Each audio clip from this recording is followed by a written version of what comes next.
आपको अलजेब्रा 1 है जिसमें हमने सीखना है लीनियर इक्वेशन। ठीक है, अब लीनियर इक्वेशन जो सीखनी है हमने वो दो तरीके की होंगी, एक होगी सिंगल वेरिएबल और एक होगी आपको टू वेरिएबल। ठीक है, तो सिंगल वेरिएबल का मतलब आपका, अगर हम बात करते हैं सिंगल वेरिएबल को सीखने के लिए, सपोज ये रियल लाइन है, ठीक है, या रियल लाइन पे सपोज यहाँ पे कोई जीरो होता है ना जीरो, यहाँ पे आपके कहीं पे 1 होता है, फिर आप 2 बोलते हो, फिर 3 बोलते हो। ठीक है, लेफ्ट में आपके -1, सॉरी ये ना -1 हो गया। ठीक है, फिर -2 एंड सो ऑन। हम इधर से कहते हैं ये माइनस इन्फिनिटी हो गया और इधर से कहते हैं प्लस इन्फिनिटी, ये नंबर चलते रहते हैं। ठीक है, और अगर मैं किसी भी एक पोर्शन को फोकस करूं, जैसे अब यहाँ की बात करते हैं हम 0 और 1, तो 0 और 1 है ना, ये 0 आ गया और ये 1 आ गया ना, तो 1 के इनके बीच में पार्ट्स होते हैं छोटे छोटे। जैसे अगर आपको 0.2 मार्क करना है तो वो यहाँ कहीं भी होगा 0 और 1 के बीच में। अगर आपको 1.4 करना है तो 1 और 2 के बीच में यहाँ कहीं पे होगा। यही मतलब होता है ना इसका। तो ये आपका सिंगल वेरिएबल का जो बेसिक मीनिंग ये है कि हम किसी भी एक नंबर को मार्क करेंगे ओवर द नंबर लाइन। ठीक है, तो अब इनको, एक तो है बोर्ड मास का रूल होता है आपका, बोर्ड मास के अकॉर्डिंगली हम इनको सोल्व करते हैं वेरिएबल्स के लिए। अब जैसे आपको कह दिया कि आप सोल्व करो कि 2x + 5 = 7 सपोज, तो आपको तो x फाइंड करना है, आपको x फाइंड करना है। तो x फाइंड करने से पहले आपको क्या करना पड़ेगा, यहाँ पे जैसे जो 5 है ना, इस 5 को हटा दो। इस 5 को कैसे हटाएंगे हम, इसको आप राइट साइड में ले जाओ, मतलब जो x वाली टर्म्स है उनको एक तरफ कर दो और जो विदाउट x है उनको दूसरी तरफ कर दो। ठीक है, तो आपके यहाँ पे 2x हो गया और राइट हैंड साइड में आपका 7, और यहाँ पे प्लस था ना, देखो ये +5 था, राइट में जाके माइनस हो गया है ना। जब हम इसको बोलते हैं ट्रांसलेशन करना, जब हम इसको किसी चीज को ट्रांसलेट करते हैं या शिफ्ट करते हैं किसी दूसरी तरफ, तो इनके साइन रिवर्स हो जाते हैं। प्लस जो है वो माइनस में हो जाता है, माइनस जो है वो प्लस में हो जाता है। अगर मल्टीप्लाई है तो वहां जाके वो डिवाइड हो जाएगा, डिवाइड है तो वहां जाके मल्टीप्लाई हो जाता है। ठीक है, ये आपको ध्यान देना है। तो फिर यहाँ पे आया 2x और 2x = बना 2। फिर आप x की बात करो, x आ गया हमारे पास 2/2। अभी अपॉन में 2 क्यों आया, क्योंकि ये जो 2 है यहाँ पे मल्टीप्लाई में देखो है ना, और मल्टीप्लाई लास्ट में जाके क्या बन जाता है, डिवाइड, तो यहाँ पे डिवाइड में आ गया। ठीक, अब 2 और 2 एक ही टेबल में आते हैं, 2 1 = 1 है ना, तो ये आ गया आपके पास 1। तो इसको बोलते हैं कि linear equation in one variable को सोल्व करना। ये बिल्कुल वेरी बेसिक क्वेश्चन था। ठीक है, बिल्कुल ही बेसिक। और अगर थोड़ा सा इसको डिफिकल्ट अगर हम करें, सपोज मैं यूं कहता हूँ 3 है, आगे x - 1 है प्लस 5/2। ठीक है, और यहाँ पे 2x + 3 = 7, 7/3 सपोज कर लो।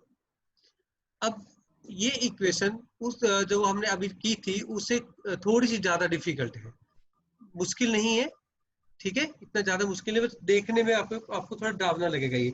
अब हमें करना क्या है, आपको नंबर्स देखने हैं। आप डिनोमिनेटर में देखो क्या क्या है, तो यहाँ पे तो कुछ भी नहीं है ना, अपॉन में 1 कर दो।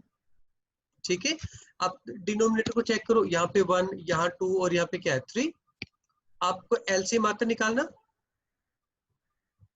ठीक है, अगर एलसीएम आता है तो ठीक है, नहीं तो क्या करना आपने, इन तीनों नंबर को मल्टीप्लाई कर देना है। इस केस में तो मल्टीप्लाई ही करेंगे, जो एलसीएम मल्टीप्लाई ही आ जाता है। तो आप दोनों तरफ इनके एलसीएम से मल्टीप्लाई करो। उसका बेनिफिट क्या होगा, उसका बेनिफिट ये होगा कि जो फ्रैक्शन में वैल्यू है ना वो खत्म हो जाएंगी। अब आप क्या करो, 6 को 3 से मल्टीप्लाई करो, 6 3 = 18 इंटू x - में 1, फिर 6 × 5/2 इंटू 2x + में 3। सिमिलरली आपके पास जो वैल्यू है वो है 7 × 2। ठीक है, अब ये 2 कहां से आ गया, ये 3 1 जा 1, 3 2 जा 6, ठीक है। तो यहाँ पे भी आप इसको कैंसिल कर दो। तो अब आपके पास जो वैल्यू आई वो बन गई 18x माइनस में 18 प्लस 3 और 5, 15, 2x plus 3 is equal to 14, ठीक है। अब मैंने देखो यहाँ से ब्रैकेट ओपन कर दी थी, 18 को x से मल्टीप्लाई कर दिया, x को मैंने सॉरी 18 को मैंने 1 से मल्टीप्लाई कर दिया। अब ये 15 था, इस 15 को इससे भी मल्टीप्लाई करेंगे और 3 से भी मल्टीप्लाई करेंगे। तो अब आपके पास सिस्टम बना 18x माइनस में 18 plus 15 to the 30x plus 45 is equal to 14। अब आप क्या करेंगे इसमें, तो ये जो वैल्यू है और ये वैल्यू, ये दोनों x की वैल्यू है, इनको एक तरफ कर दो और जो विदाउट x उनको दूसरी तरफ कर दो, ठीक है।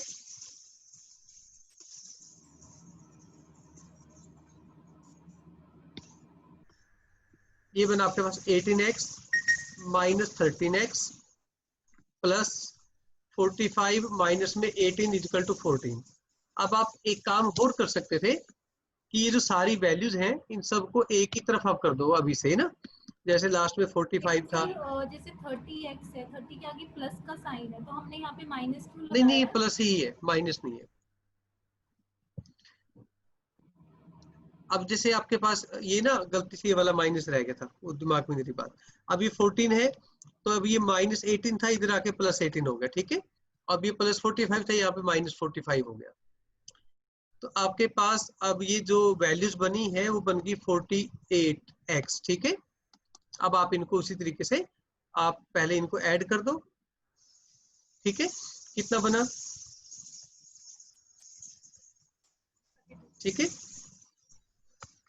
ये माइनस 13 हो गया, ये 48x हो गया, ठीक है। तो जो x है वो बना आपका पास माइनस 13 अपॉन में 48, तो ये x की वैल्यू आ गई।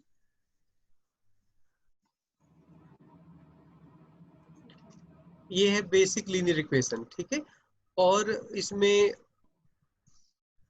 अगर हम एक और एग्जांपल लेके चलेंगे, कुछ भी आप बना लो, x प्लस 2 अपॉन सपोज 2 ही कर देते हैं, ठीक है, माइनस 7 और ये 2x माइनस में 1 अपॉन में 4 कर दिया, ठीक है, इज इक्वल टू आप लिख दीजिए यहाँ पे 5 बाय आप 2 कर दो, ठीक है।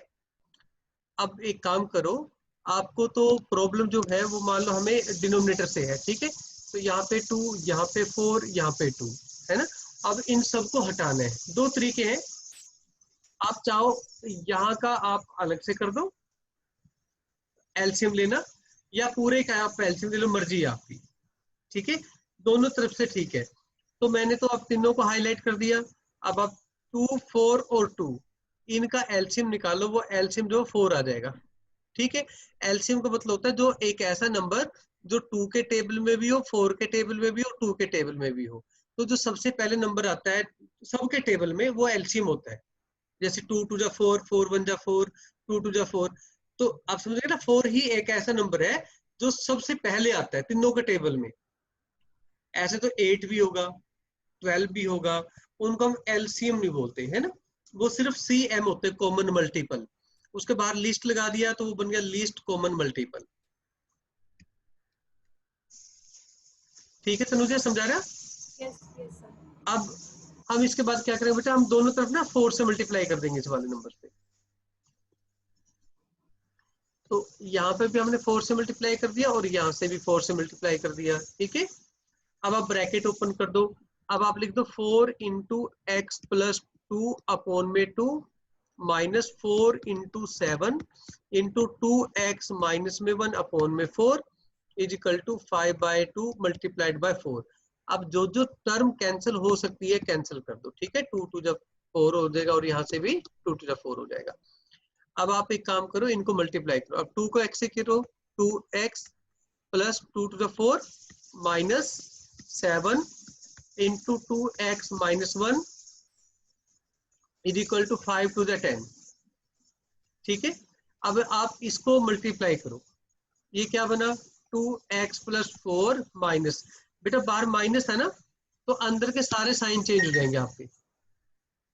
ठीक है, तो क्या बनेगा माइनस से मल्टीप्लाई करके, -14 -14x, ठीक है, minus minus plus 7 is equal to 10। ठीक है, तो अब तो याद आ गया सारा पुराना ऐसा, यस। या अभी भी दिक्कत है? नहीं सर, बिल्कुल क्लियर तो है। अब ये आएगा आपके पास 2x minus 14x plus 11 is equal to 10। तो अब इसमें आपके पास 2x और 14 ये बन जाएगा -12x इज इक्वल टू 10 -11, और माइनस में 12x is equal to minus में 1। तो यहाँ पे x की वैल्यू आई 1/12। ठीक है, अब इससे क्या हुआ, ये जो माइनस था ना दोनों तरफ से ये कैंसिल हो गया आपका।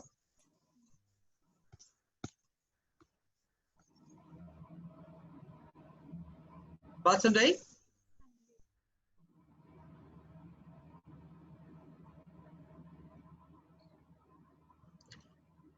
अब हमने ये इक्वेशन की थी linear equation in a single variable. तो इन ए सिंगल वेरिएबल का मीनिंग मैंने बताया कि भाई कोई भी नंबर लाइन है, तो वहां पे जैसे अगर हम इस ऊपर वाली की बात करेंगे तो x की वैल्यू 1/12 आ गई ना। अगर मुझे इसको सिंगल वेरिएबल पे करना होगा तो मैं कहीं ना कहीं एक जीरो हम बना देंगे। ठीक है, फिर यहाँ पे कहीं पे 1 होगा। अब 1/12 का मतलब क्या होगा कि कोई बहुत छोटा नंबर है ना, यहाँ कहीं पे हाफ से भी पहले आएगा ना वो। तो 1/12 का मतलब है इस पूरी लेंथ का 12 पार्ट। ये 0 to 1 एक हो गया ना, इसका 12th पार्ट, यहाँ पे 12 पार्ट है। ठीक है, तो ये 1/12 आ गया यहाँ पे 1/12 x इज इक्वल टू। अभी मैंने जो बात करी है वो सिंगल वेरिएबल की ही बात करी है। हमने इसको सिंगल वेरिएबल को टू वेरिएबल तक कन्वर्ट नहीं किया। अब अगर मैं इसको टू वेरिएबल की तरह ट्रीट करता हूँ, ठीक है, if we treat them as a two variable, अगर मैं यहाँ पे बात करता हूँ कि भाई 2x इज इक्वल टू 4, मतलब x इज इक्वल टू 2। अगर मुझे इस पे ग्राफ करना हो तो ये x होगा और ये क्या होगा, y होगा। बाई। ठीक है, अब इसमें देखो गुड़िया, इसमें क्या है ना, हमारा x इक्वल टू 2 आ गया है ना। तो अगर हम x इक्वल टू 2 की बात करते हैं यहाँ पे, तो यहाँ पे बच्चे क्या आएगा, 0 आएगा। ठीक है, और इसको हम यहाँ पे सपोज कर लेते हैं 0, ये 0 आ गया, यहाँ पे कहीं पे 1 आ गया और यहाँ कहीं पे 2 आ गया है ना। अब हम इसको टू वेरिएबल वाले ग्राफ पे प्लॉट करना चाह रहे हैं। पहले मैंने कितने वेरिएबल पे इसको प्लॉट किया, सिंगल वेरिएबल पे, एक वो रियल लाइन के ऊपर बात आ गई। अगर हम टू वेरिएबल की बात करते हैं, इसमें सिर्फ x की वैल्यू है, दूसरी वैल्यू क्या नहीं है यहाँ पे y नहीं है। y नहीं है मतलब, है ना। If y is not there, इसका मतलब क्या होगा, अगर मैं x की वैल्यू 2 करूंगा तो वो ऐसे बनेगा, इसका मतलब हमेशा इसको ये ऐसे खींच देगा, स्ट्रेच कर देगा। y is always 0 at this point ना, यहाँ पे y 0 है। ठीक है, और यहाँ पे y, इसने बोला y कुछ भी हो बट x तो 2 रहेगा ना।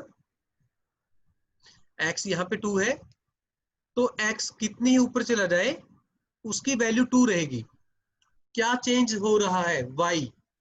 अब y क्यों चेंज हुआ, वो इसलिए चेंज हुआ क्योंकि मैंने x इक्वल टू 2 लिख दिया, प्लस में मैंने 0y कर दिया है ना। अभी कोई फर्क नहीं पड़ा ना। ये देखो 1 into x plus 0 into y equal to 2।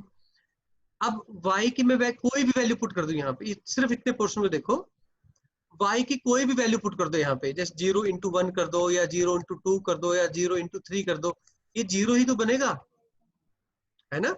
तो x की वैल्यू पे कोई इफेक्ट पड़ा, नो। तो इसलिए x is equal to constant का मतलब होता है a line parallel to y axis. ठीक है, तो यहां से आपका कंसेप्ट बना कि x is equal to constant, इसका मतलब होगा means a line parallel to y axis. ठीक है, अब बात ये है कि भाई ये वाई एक्सिस के राइट में होगा या लेफ्ट में होगा। ठीक है, तो अगर x की वैल्यू पॉजिटिव है तो वो राइट साइड में होगी, अगर x नेगेटिव है तो वो लेफ्ट साइड में होगा। तो सिमिलरली अब बात तो वेरिएबल की हो रही है, यहाँ पे x और y की बात नहीं हो रही, बात वेरिएबल की हो रही है ना। तो अगर मैं y इजिकल टू 2 कर देता तो फिर y इजिकल टू 2 अगर हम ट्रीट करते हैं तो ये x एक्सिस और ये y एक्सिस होता है ना। तो अब इसमें जो y है वो होगा, ये 1 होगा और यहाँ पे कहीं पे 2 होगा। तो y इजिकल टू 2, तो वो x के पैरेलल होगा ना, ये y इजिकल टू 2 हुआ। तो इससे ये पता लगा आपको कि y इजिकल टू कॉन्स्टेंट का मतलब होता है अलाइन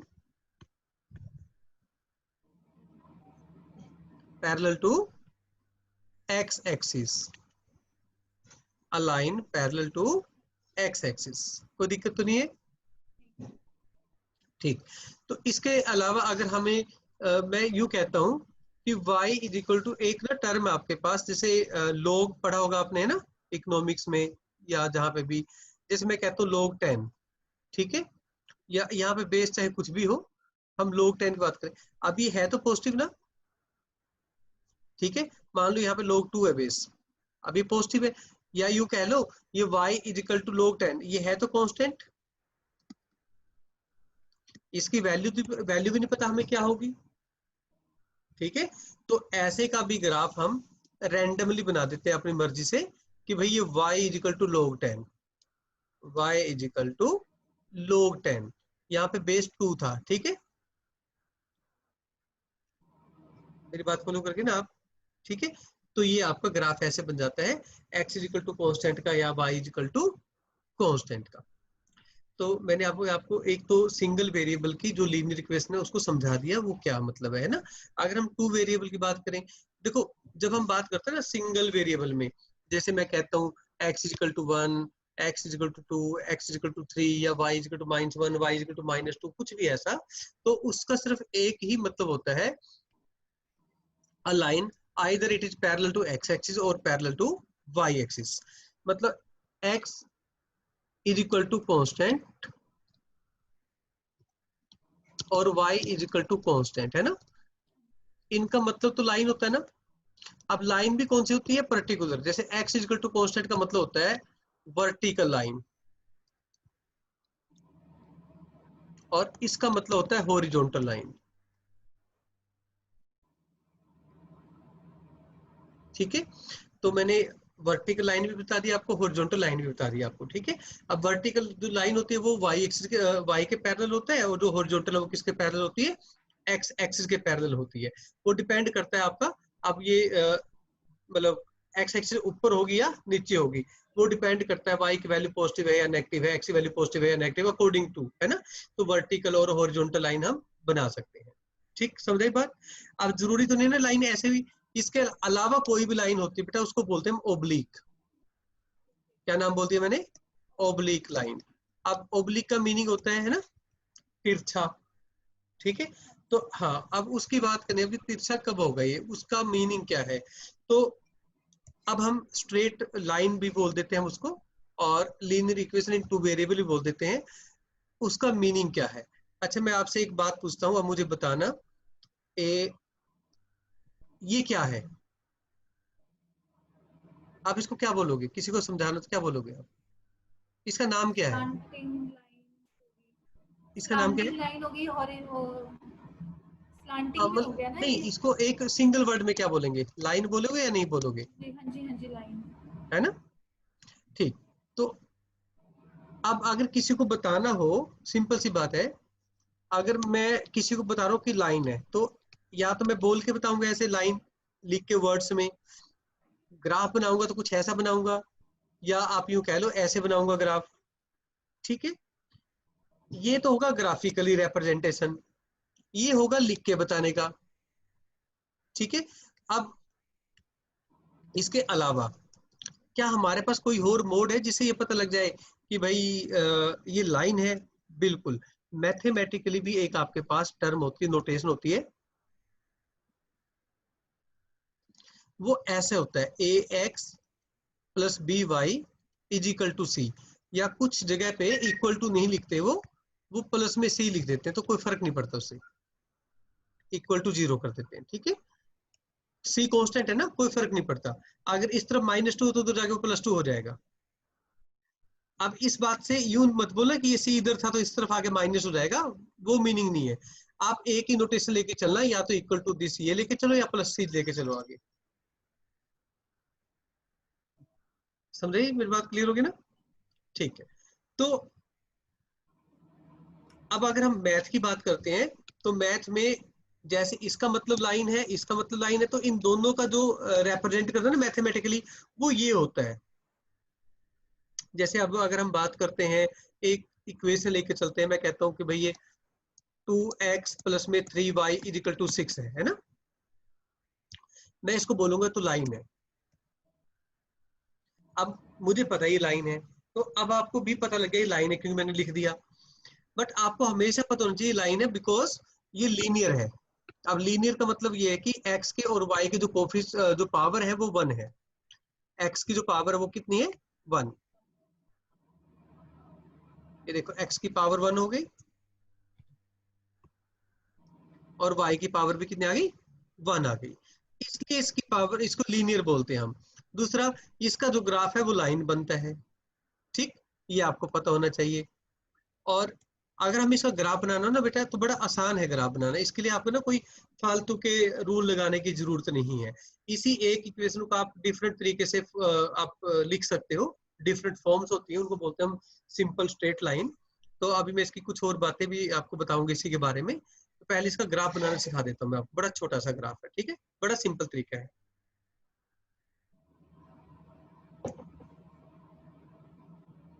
बहुत ही ज्यादा सिंपल है। आप पहले तो एक कोऑर्डिनेट सिस्टम बना लो। बना लिया? एक बड़ा सिंपल तरीका है ना। पहले आप x को 0 पुट कर दो। अगर x को 0 पुट कर दोगे तो y कितना आ जाएगा, 2 आ जाएगा। देखो कैलकुलेट करके। x को हमने 0 किया तो हाँ जी, ठीक है, y2 आ जाएगा। ठीक है, हाँ जी हाँ जी, आ जाएगा। कैलकुलेट करके दिखाओ, समझ आ गया? क्योंकि 3 इस साइड आ जाएगा तो 6 माइनस वो हो जाएगा ना, हम डिवाइड कर देंगे ना 6 और डिवाइड कर डिवाइडेड देंगे, बाय 3, बिल्कुल सही, तो बिल्कुल बिल्कुल 2 आ परफेक्ट। जाएगा। हाँ जी। परफेक्ट। एक बार मैंने x को 0 कर दिया। अब आप एक काम करो, y को 0 करो और मुझे बताओ x की वैल्यू क्या आएगी। थ्री, हाँ जी, थ्री थ्री आएगी सर। बिल्कुल ठीक है जी, x3 आ गया। तो अब आप पहले तो x0 और y2। अब x0 बताओ कहाँ पे होता है, y एक्सिस पे होता है या x एक्सिस पे होता है? एक्स एक्सिस पे होगा सर, मतलब जो मिडिल मिडिल पॉइंट है ना, नहीं नहीं, x x zero. Zero x zero कहाँ पे होता है? वाई एक्सिस पे x0 होगा या x एक्सिस पे? सर जहाँ पे दोनों इंटरसेक्ट करते हैं, मतलब बीच में ना। नहीं नहीं नहीं, जहाँ पे दोनों इंटरसेक्ट करते हैं वहां पे दोनों ही जीरो होंगे, उसको बोलते हैं ओरिजिन। ठीक है। ठीक, अब आगे ध्यान देना कि x एक्सिस पे हमेशा y0 होता है और y एक्सिस पे x0 होता है। अब x0 तो यहाँ पे हो गया, इसको y2 तक लेके जाओ, y2 तक लेके जाओ। तो जीरो को आप y2 तक लेके जाओ। अब 2 यहाँ था मान लो, है ना। तो x0 है और y2, तो ये पॉइंट आ गया। अब आप इसको देखो, अब y0 था x3, तो x3 यहाँ पे 1 2 3 यहाँ पे आ गया। तो ये x3 और y क्या है, 0। तो ग्राफ बनाना अब आपके लिए बड़ा आसान। अब क्या करना है, इन दोनों को आप ना मिला दो, इन दोनों पॉइंट को मिला दो, बस ये ग्राफ बन गया इसका। अब आसान है मुश्किल ये आसान है सर। है ना। तो अब आप एक काम करो, 3x मैं बड़ा सिंपल दे रहा हूँ आपको, और 4y, अब मतलब अभी कैलकुलेशन आसान होगी करनी। आप मुझे फटाफट इसका ग्राफ बना के बताओ। बनाओ अभी और व्हाट्सएप करो। अगर मैं आपको कहूं x इज इक्वल टू -4/3 है ना, इसका ग्राफ बनाओ, फिर कैसे बनाओगे? फिर sir x is equal to -4/3। हम्म, ये आप, ये y एक्सिस है, ये x है। अब ये बताओ, पहले तो ये बता दो ये होगा क्या, जो अभी थोड़ी देर पहले मैंने बताया भी है, तो इसका ग्राफ कैसे बनेगा? फिर ये तो फ्रैक्शन में आ गया ना x की वैल्यू, जैसे हम्म, अब माइनस के अंदर है तो ऑटोमेटिकली हम लोग इसको मतलब लेफ्ट साइड में बनाएंगे, क्योंकि लेफ्ट ठीक साइड में है, -1 -2 स्टार्ट हो जाता है, बिल्कुल तो वो ठीक तो है, इस साइड में आएगा। ठीक और है। लेकिन फ्रैक्शन में आएगा, मतलब बात ये है कि नहीं, अगर ये जीरो फ्रैक्शन होगा ऑलरेडी, ये। हाँ जी। तो क्या लिखे अब हम, ये -4/3 है ना। हाँ जी। आपने और कुछ y मार्किंग, 0 होगा। आपको मार्किंग करने की जरूरत नहीं है, आप सीधा लिख दो, ये लाइन आ गया, ये पॉइंट है, x इज टू -4/3, काम खत्म, हाँ जी। है ना। ये डिस्टेंस ऑलरेडी आपने मान लिया कि 4/3 है, ठीक है। बाकी क्या होता है, जब ग्राफ पेपर भी बनाते हो तो उसके अंदर तो प्रॉपर बने होते हैं ना पॉइंट्स, हाँ जी। वो छोटे छोटे खाने देखे होंगे ना अपने, बने हुए जाली बनी होती है ऐसे, हाँ जी। हाँ जी। हाँ जी। है ना। तो उसके अकॉर्डिंगली आप उसको मार्क कर सकते हो कहाँ पे बनता है।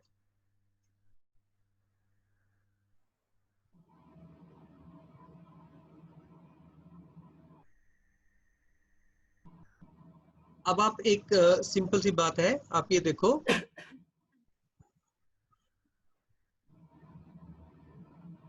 2x + 3y = 6 आ गया आपके पास, है ना।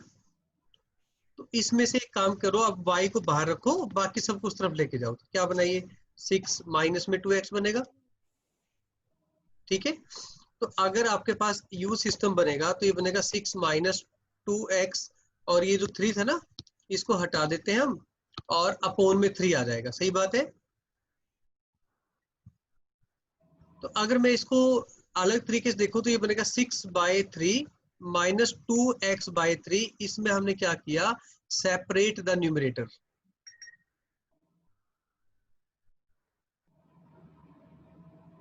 Separate the numerator, okay.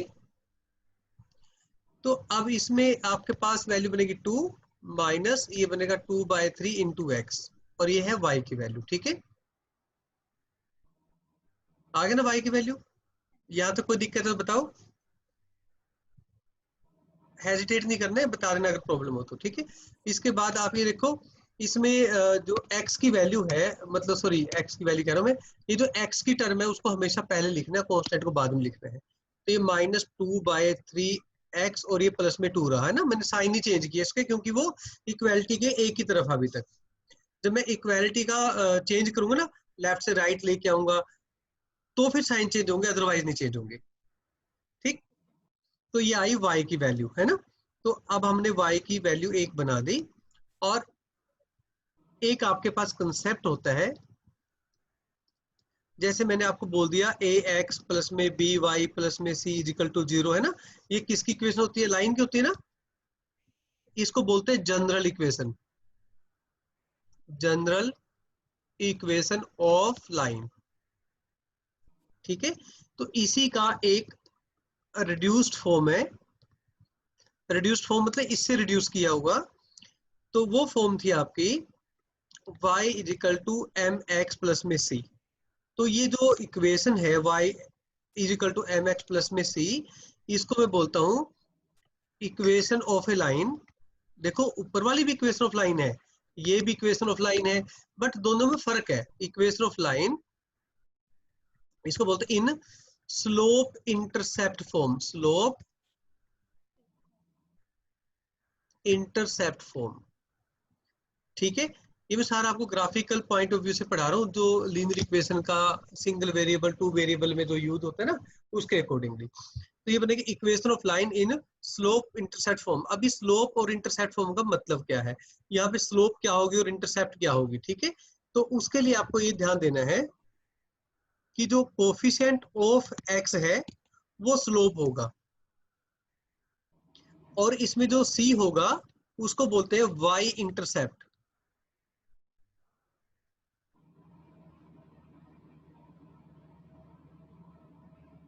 Y intercept, ठीक है। बट ये जो स्लोप इंटरसेप्ट फॉर्म है ना, इसी में से बात हो रही है ये कि स्लोप क्या होगी। I am talking about slope intercept form only, ठीक है। मतलब मैं अभी सिर्फ इसके बारे में बात कह रहा हूँ, जनरल फॉर्म के बारे में नहीं मैंने बोला, ठीक है। तो अब अगर हम बात करते हैं in above case, in above जो स्लोप है वो क्या थी, m, x का कोफिशिएंट m है ना, वो स्लोप। अब स्लोप क्या बताती है? स्लोप बताती है कि भी कौन सी लाइन एक्स एक्सिस के साथ कितना एंगल बनाती है, कौन सी लाइन एक्स एक्सिस के साथ कितना एंगल बनाती है। ठीक, तो अगर हम ग्राफ की ही बात करते हैं दोबारा से,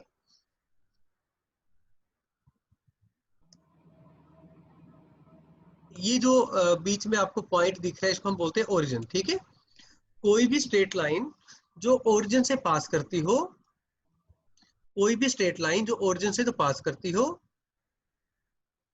और कोऑर्डिनेट सिस्टम को टू इक्वल पार्ट्स में डिवाइड करे। अब ये एक्स एक्सिस और वाई एक्सिस के बीच में एंगल कितने डिग्री का होता है? 90 का होता है ना।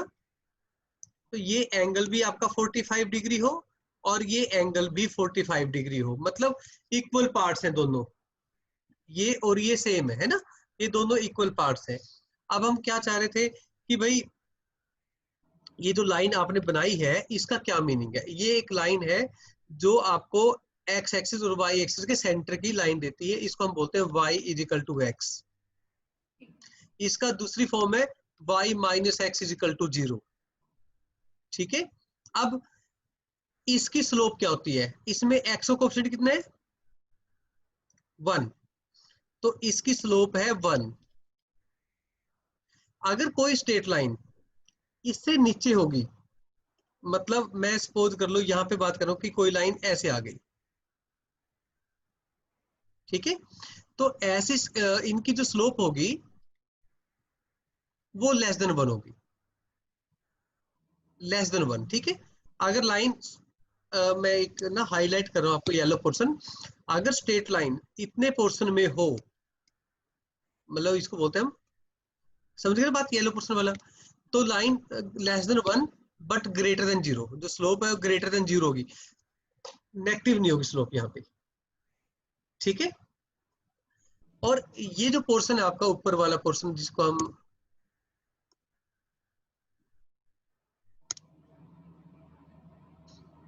ये लाइन हो गई, ठीक है, इसमें जो स्लोप है इस केस में मैं यहां लिख देता हूं, इसमें जो स्लोप होगी वो 1 से ग्रेटर होगी। ठीक है, रीजन सर, रीजन क्या होगा इसका? मतलब ऐसा कुछ जो याद इसका रहे दिमाग में। मैं बता रहा हूँ आपको, बताता हूँ आपको, ये सब बताऊंगा आपको मैं। तो इसमें जो स्लोप है वो 1 से ग्रेटर होगी, यानी कि ये स्लो जितनी लाइन नीचे जाती जाएगी ना उसकी स्लोप उतनी छोटी होती जाएगी। कहने का मतलब ये, अगर हम बात करते हैं तीन लाइनों की बात करते हैं, y is equal to x, y is equal to 2x और y इज इक्वल टू मान लो 1/2x, है ना, ये तीन स्ट्रेट लाइन होगी। अगर हम इसका ग्राफ बनाएंगे तो ये तो बन गया y is equal to x का, सही बात है, और एक y is equal to 2x है, तो वो ग्राफ ऊपर होगा, है ना, ये हो गया y is equal to 2x, ये y is equal to x, ये y is equal to x, और ये जो लाइन है आपकी ये वाली, ये y is equal to half x, है ना। आप इससे बात करो, देखो 2 है, फिर यहाँ पे 1 आ गया, फिर यहाँ पे हाफ आ गया, तो यहाँ पे 1/3 होगा, ये 1/4 होगा, ये 1/5 होगा, ये 1/6 होगा, है ना। आप समझ गए मेरी बात?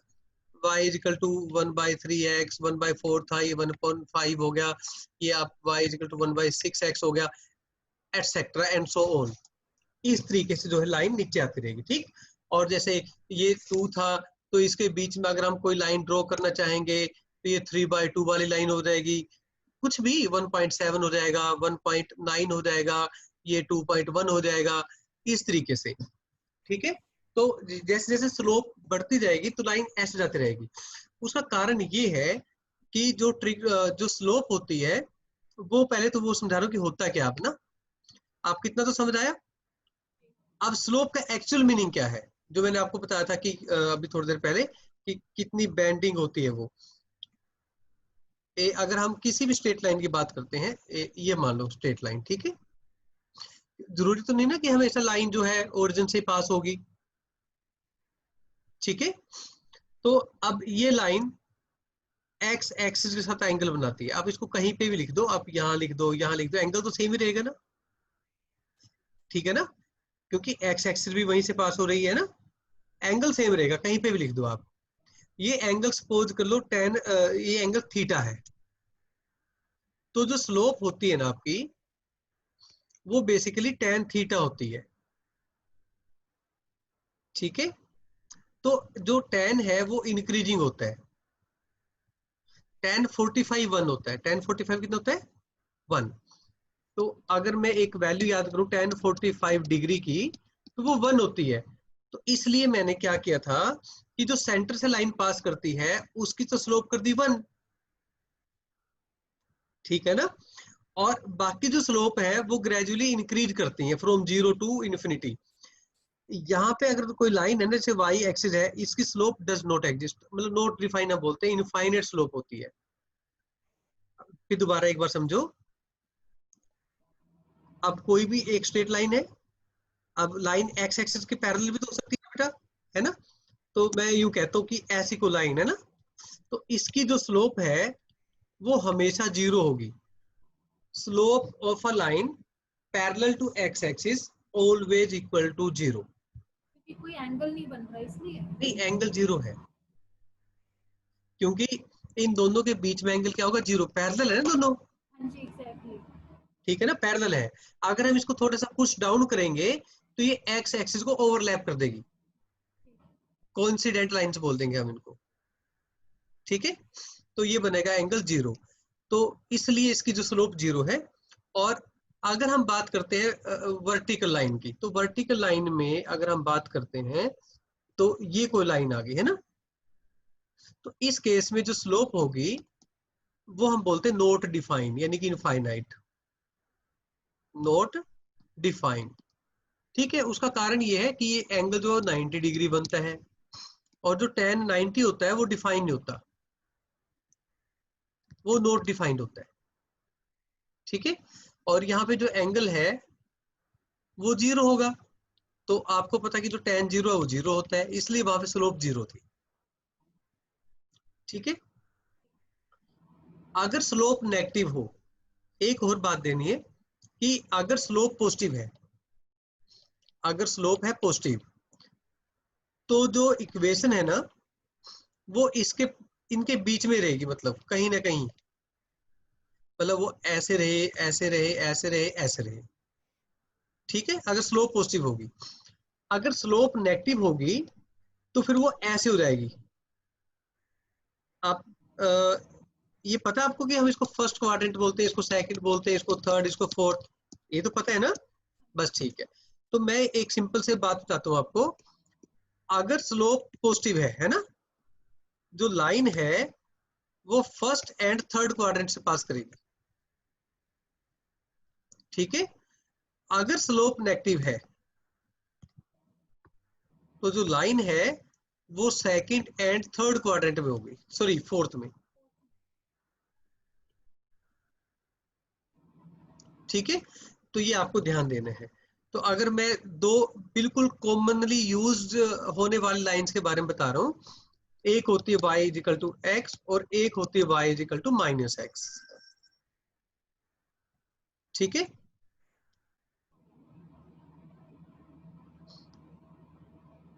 तो एक तो जो स्ट्रेट लाइन आपकी y इजिकल टू एक्स है ना, तो y इजिकल टू एक्स जो है आपका वो ये बनता है ना, ये y इजिकल टू एक्स, इसकी स्लोप 1 है, ठीक।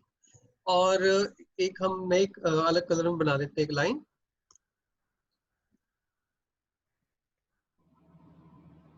ये दोनों ही ओरिजिन से पास कर रही हैं, इसकी स्लोप है -1 यानी कि माइनस एक्स। अब बात समझाई है ना। तो यहाँ पे स्लोप होती है 0 और यहाँ पे होती है बेटा इन्फिनिटी, और ये 1 है स्लोप, सही मेरी बात समझाई। अगर वैल्यू स्लोप की 0 और 1 के बीच में है तो स्ट्रेट लाइन यहाँ पे बनेगी, मेरी बात समझाई। अगर स्लोप 1 और इन्फिनिटी के बीच में है तो लाइन यहाँ कहीं पे बनेगी, बात फॉलो करके। अगर स्लोप की वैल्यू माइनस में है ना, तो फिर वो सेकंड क्वाड्रेंट में अकॉर्डिंगली चली जाएगी। अब कंसेप्ट क्लियर हो गया इतना या नहीं, मतलब ये है ना ठीक है। कि एक जैसे हम अगर सेकंड कोऑर्डिनेट की बात ये करें, माइक थोड़ा नजदीक कर लो आप ना, आवाज कम आ रही है। ये होगा कि हमारा अगर जैसे सेकंड कोऑर्डिनेट के अंदर जैसे x की वैल्यू माइनस में आएगी, y की वैल्यू तो पॉजिटिव में ही आएगी, ऐसे ही हुआ नहीं ना। नहीं, हाँ मतलब बात तो एक ही है। अगर आपके पास आ जाए कि x plus y is equal to 0, आप x इजिकल टू माइनस में y लिख दो या y is equal to minus x लिख दो, कोई फर्क नहीं, वो सेम है। आप दोनों तरफ माइनस से मल्टीप्लाई करो ना, अगर माइनस से मल्टीप्लाई करोगे तो इस वैल्यू से ये बन जाएगी, एंड वाइस वर्सा। अब करके फॉलो।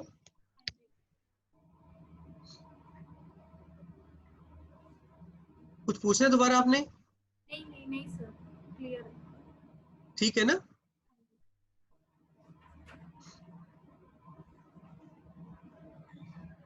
अच्छा, इसमें एक चीज और आपको बता सकते थे हम, ग्राफ आपको समझ आ गया है।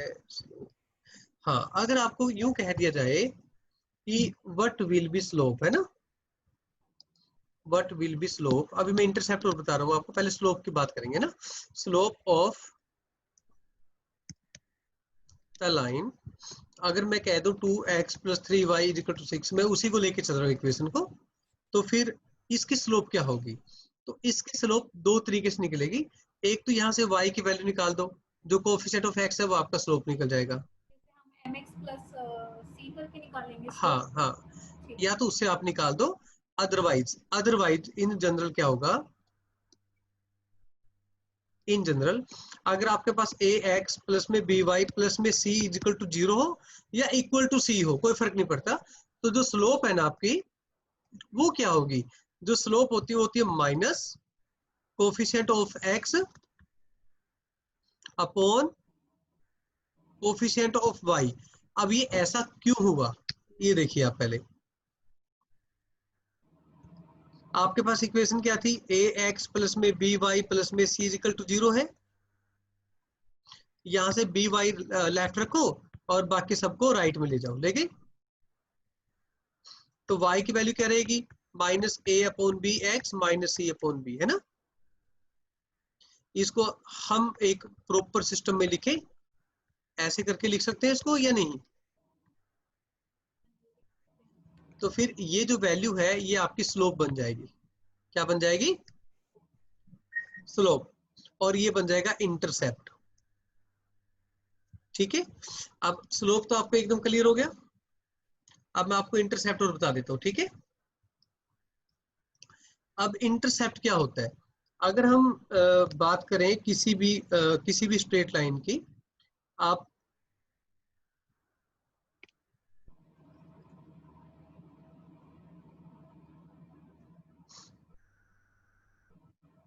किसी भी स्ट्रेट लाइन की बात करो, ये कोऑर्डिनेट सिस्टम हो गया।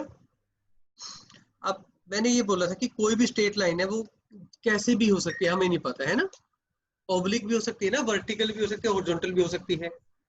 तो कोई भी स्ट्रेट लाइन ये ऐसे होगा, ये लाइन है, इसकी इक्वेशन मैं कह देता हूँ चलो कि ए एक्स प्लस में बी वाई प्लस में सी इक्वल टू 0 है। तो ओरिजिन से लेके और यहाँ तक जो y की वैल्यू आएगी ना, उसको बोलते हैं y इंटरसेप्ट। ठीक, और जो y इंटरसेप्ट है वही आपका c होता है। मेरी बात फॉलो करके, अगर मैं इस स्ट्रेट लाइन को यूं नहीं लिखता, मैं इसको लिखता हूं y is equal to m x plus में c, है ना। तो अब एग्जैक्टली जो c यहाँ पे ना, वही ये c है।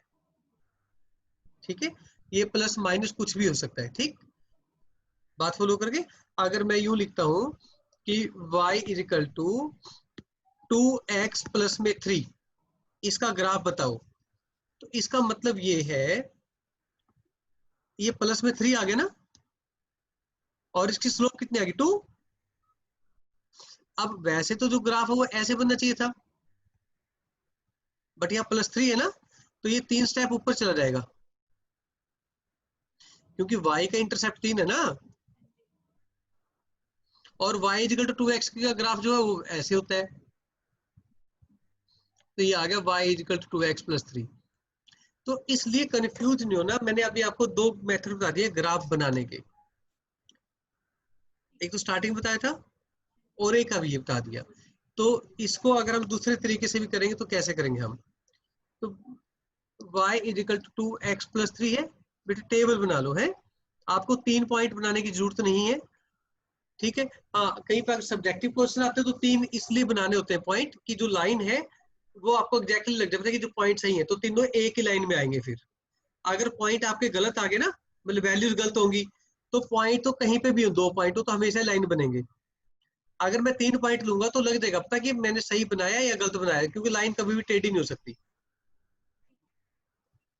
तो ये x है और ये y है, मैं कहता हूँ x 0 तो y 3 आ जाएगा, x -1 है तो y 1 आ जाएगा, ठीक है। तो इसका ग्राफ बनाओ, x 0 y 3 ये बन गया, x -1 और y 1, तो ये बन गया ग्राफ है ना, x -1 है और y 1 है, तो ये पॉइंट आ जाएगा। अब इन दोनों को ज्वाइन कर दो आप। अगर हम स्लोप और इंटरसेप्ट का नहीं लगा सकते अंदाजा, अगर प्रॉब्लम आती है, then we have this method. ठीक है, समझाया एकदम।